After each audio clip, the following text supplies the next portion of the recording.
अपन क्या ना बहुत बिजी टाइम, जब वक्त बहुत ऑक्यूपाइड ज्यादा हुए आदमी, जैसे अपने ऑफिस में अपन क्या ना ऑफिस आवर्स जाको अपन क्या वो राजस काल है आज के परिभाषा में, और सुबह को जो अपने को जागने को काल है वो सात्विक काल है, और सो जाने को काल जो है वो तामस काल माने जाए। ऐसे काल के तीन जो है, जब वक्त अपन सात्विक भाव से युक्त हों, शांति से अपन सोच सकते हो कि भाई आज क्या करना है या क्या कियो कल, चित्त में कोई तरह की सुबह के अवस्था में जो एक सात्विकता रहे है वो काल सात्विक कहवा है। ऑफिस अवर्स जो है वो राजस काल कहवा है, और रात को सोने को काल जो है वो तामस काल कहवा है, क्योंकि प्रमाद मोहो भवतो ज्ञान नहीं वैसे तमसो प्रमाद आलस्य निद्रोत्थम, ये जो है प्रमाद आलस्य निद्रा ये सब तामस को कहवा है।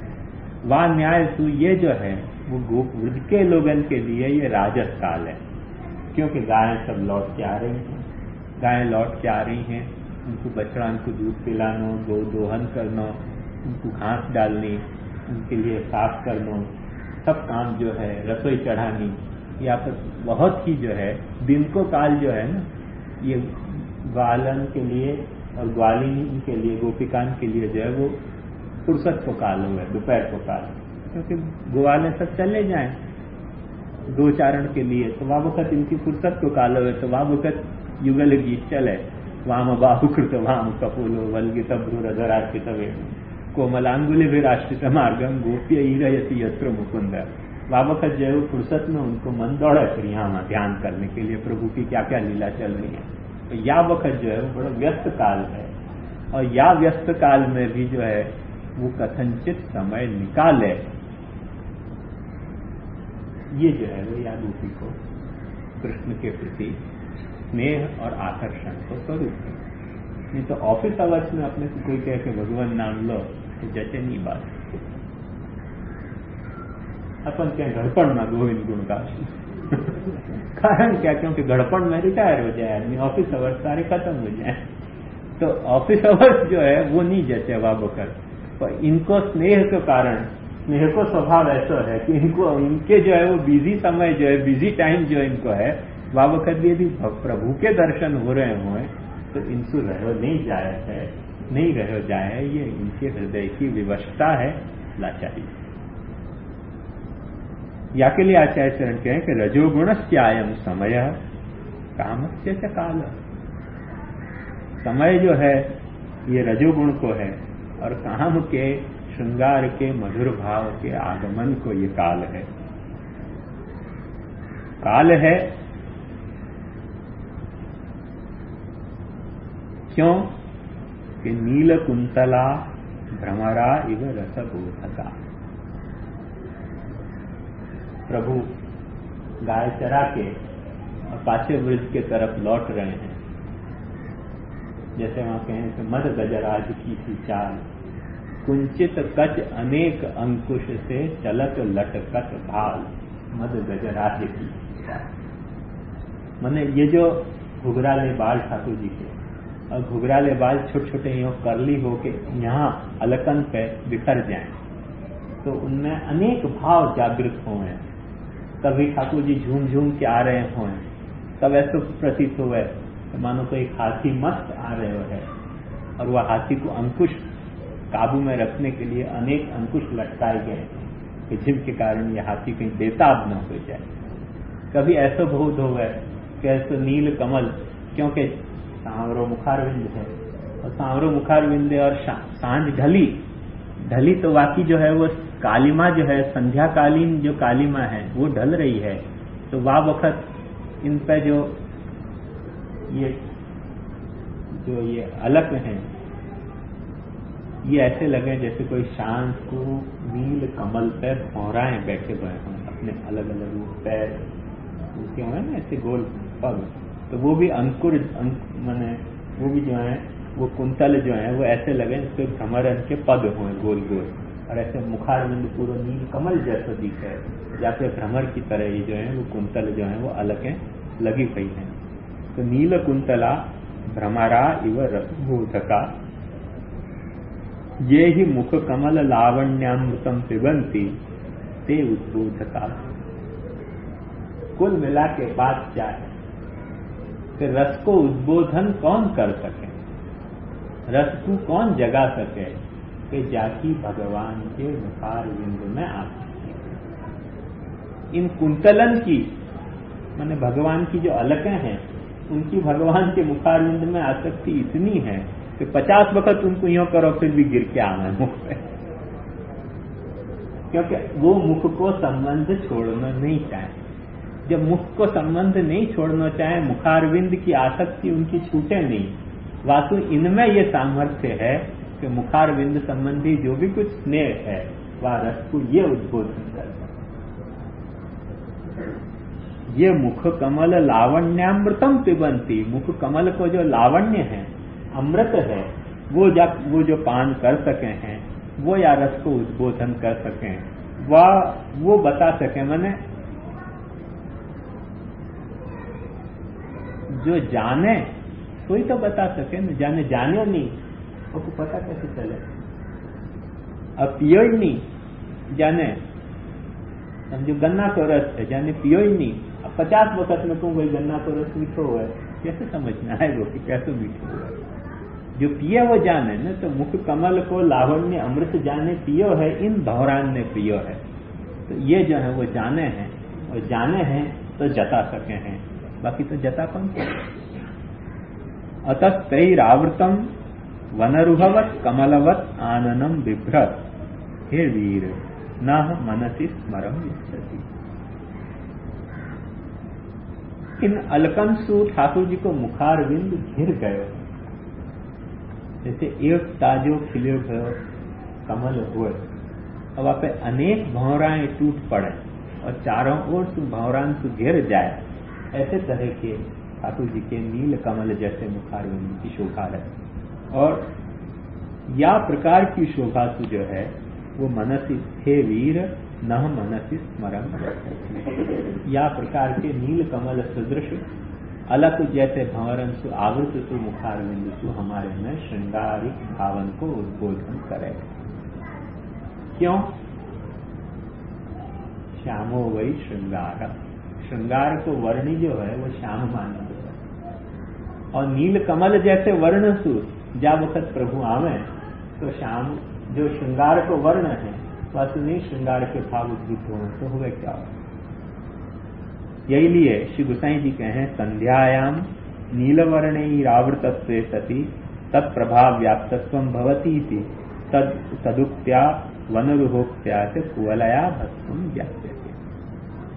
कुछ लोग कहें कि शाम को सूर्यास्त होने के बाद जो अरुणिमा है तब पधारे हैं।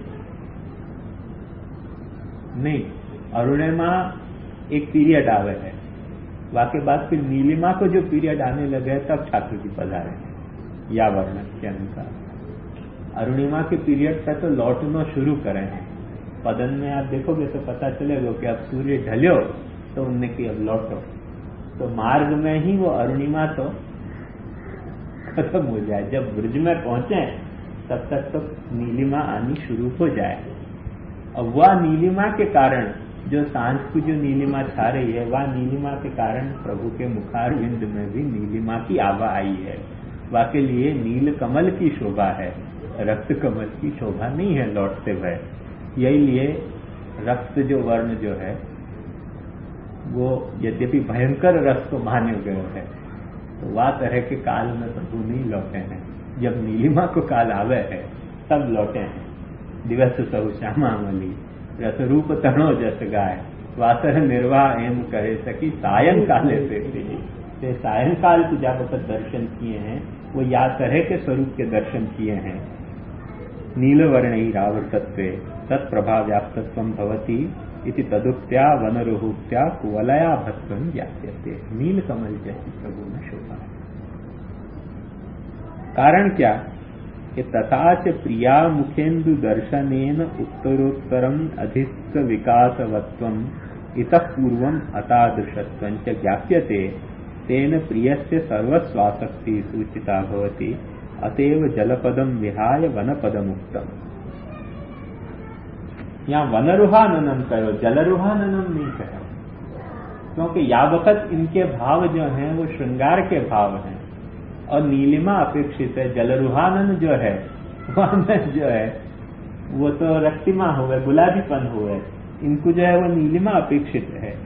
और ये जो है वो खिलो क्यों है?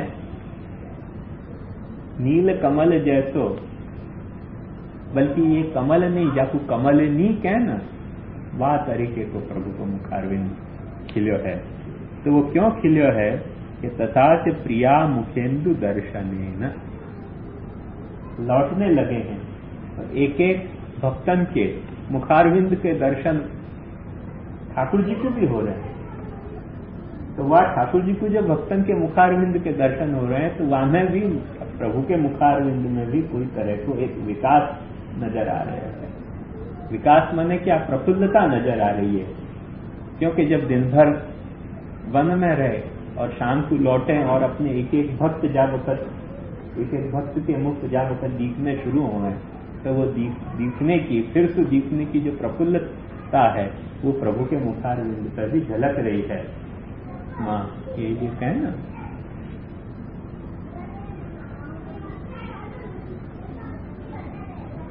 आनंद सिंधु बढ़ो हरितन में, राधा मुख पूरण सचि निरखत, उमगी चलो ब्रज वृंदावन में। ये जो जब श्री राधा जी के मुखारविंद रूपी चंद्रमा को उदय भयो, तब ये प्रभु के श्रीअंग रूपी समुद्र में, श्याम समुद्र में, नील समुद्र में बाहर वो ज्वार आई। आनंद सिंधु बढ़ो हरितन में, राधा मुख पूरण सचि निरखत, उमगी चलो ब्रज वृंदावन में, इत रोक्यो यमुना उत गोपिन। याकि दो पार्षद, एक बाजू यमुना जी रोक पाई या बाढ़ को या ज्वार को, और ऐसे दूसरी बाजू उत गोपे, दूसरी बाजू गोपी रोक पाए। कछु को फैल पड़ो त्रिभुवन। एकाध जो कहीं खाड़ी में से जैसे निकल जाए ना पानी, ऐसे कुछ निकले हो खाड़ी में से, वो कहीं कहीं फैले हो। तो आचार्य चरण यहाँ तो नहीं आज्ञा कर रहे हैं, पर आगे आज्ञा कर रहे हैं। क्या तो वो जो कुछ फैले हो उनमें सारे कवि को ऐसा विषय मिल गया वर्णन करने को। सब कवि को जैसे गीत गोविंद को वहां नाम ले, तो कछु जो फैले हो तो गीत गोविंद आदि जैसे जो कवि हैं, भक्त कवि, उनको वो थोड़ा प्रकाश मिले तो वो खाड़ी में जैसे थोड़ा समुद्र को जल नहीं आ जाए, या तरह से थोड़ो को जल जो आयो तो वो सब इतना इतना साहित्य रचो गया। तो मूल समुद्र की गंभीरता कितनी, ये तो खाड़ी में इतना गहराई देखें तो पता चले कि मूल जो है तो समुद्र को गंभीर कैसे हो गया। जब ज्वार आई है समुद्र में, आनंद सिंधु बढ़ो हरितन में, राधा मुख पूरन शशि निरखत, उमगी चलो ब्रज वृंदावन में, इस रोक्यो यमुना उत गोपिन, कछुक फैल पड़ो त्रिभुवन में। बाकी में तो सारो त्रिभुवन आ गए।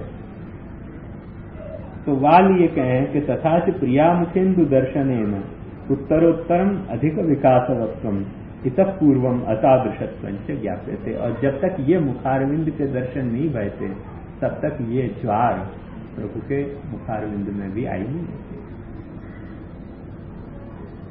तेन प्रियस्य सर्वासु आसक्ति सूचिता भवति। या के लिए कि कोई एक भक्त के मुख को देख के नहीं है, अनेकविध भक्तन के मुख को देख के और प्रभु के मुखारविंद में वो विकास विकास जो है वो दर्शित हो रहा है।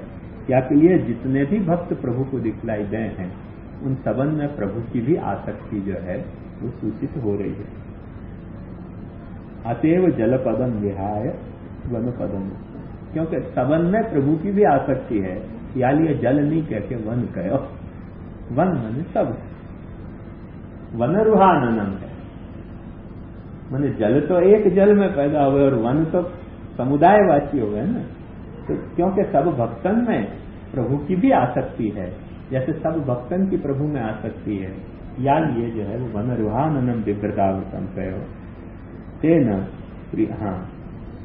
तेन वने यावस्था तान ज्ञापयितुम तान धर्मान बिभ्रदेव आननम दर्शयति इति धन्यते। असु कहे कि वन में जो कैसी लीला करी, उन सारी लीला में जिन जिन भक्तन की जैसी रुचि है उन रुचिन के अनुसार जो है वो प्रभु ने अपनो आनंद जो